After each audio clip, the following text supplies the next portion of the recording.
In the day's other headlines, Maine Governor Janet Mills dropped her Senate bid in a race seen as a litmus test for which candidates can best help the Democrats in this year's midterms. The two-term governor said that while she was eager to carry on the campaign, she simply does not have the financial resources to do so.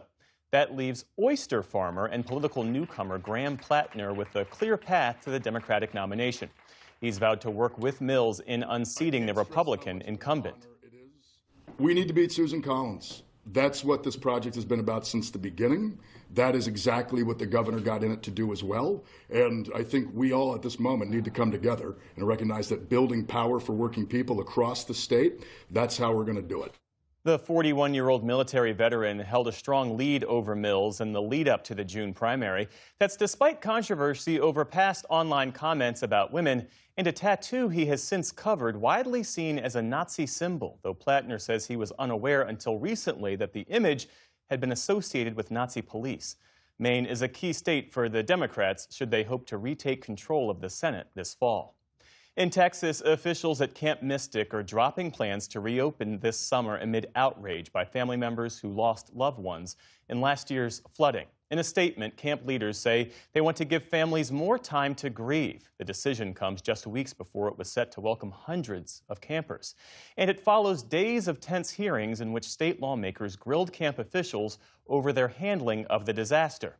25 campers and 2 teenage counselors were killed when a flood swept through the camp last July. The camp's owner also died. The head of the U.S. Secret Service provided new details today about last weekend's shooting at the White House Correspondents Dinner. Director Sean Curran told Fox News that the officer who was injured in the attack was not hit by friendly fire, but rather was shot at point-blank range by the suspect. Curran also said that same officer was the one who fired 5 rounds toward the suspect, though he did not hit him. That officer, while being shot, was in the process of falling down and was returning gunfire. To be shot at is not a pleasant thing, and to be able to actually return fire at that rate of speed is just remarkable. Meantime, the suspect appeared in a Washington, D.C. court today where his lawyer said he would not contest the government's effort to keep him in federal custody ahead of trial. President Trump says he's easing some tariffs on Scotch whiskey. The decision was, as he put it, in honor of the King and Queen of the United Kingdom, who wrapped up their state visit to the U.S. today. Great king. What would you rate the visit? The greatest king in my book. On their 4th and final day, the royals returned to the White House to bid farewell to President Trump, who has hinted that the visit could help ease recent U.S.-UK tensions. Then the King and Queen laid a wreath at the tomb of the unknown soldier in Arlington, Virginia, and attended events in the fittingly named town of Front Royal. The visit was meant to mark 250 years since America's independence from Great Britain. This week, King Charles instead highlighted what he called the unbreakable bond between the two nations. The U.S. economy grew 2% in the first quarter of the year when compared to 2025.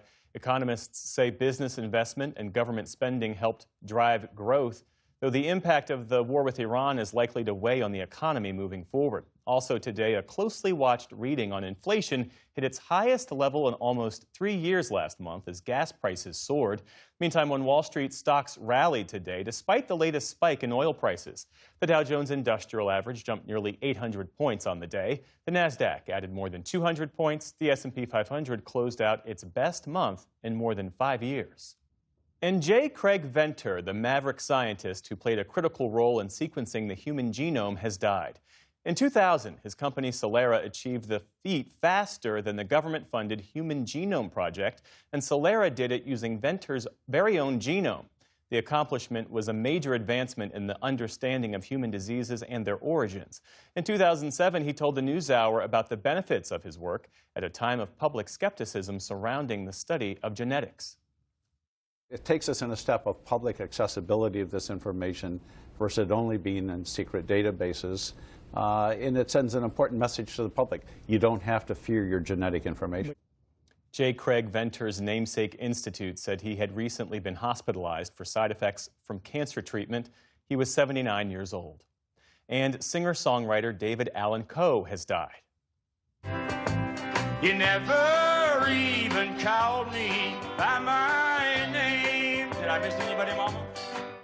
In the mid-1970s, Coe solidified his outlaw country image with songs like You Never Even Called Me By My Name and Long-Haired Redneck. His music was inspired by his own checkered past, which included a stint in prison. And some of his most well-known songs were actually recorded by other artists. Take this job and shove it. I ain't working here no more. Johnny Paycheck turned Coe's Take This Job and Shove It into a blue-collar anthem in the late 1970s. Coe himself appeared in a film of the same name and had minor roles in a handful of others. His representative said Coe died yesterday, but gave few other details. David Allan Coe was 86 years old. Still to come on the News Hour, airlines under pressure amid rising fuel costs and a budget carrier bankruptcy. Germany builds up its military to prepare for a potential future without U.S. support. And we report from Texas on how changes to SNAP benefits are affecting residents there. This is the PBS News Hour from the David M. Rubenstein Studio at WETA in Washington, headquarters of PBS News. Support journalism you trust. Support PBS News. Donate now, or even better, start a monthly contribution today.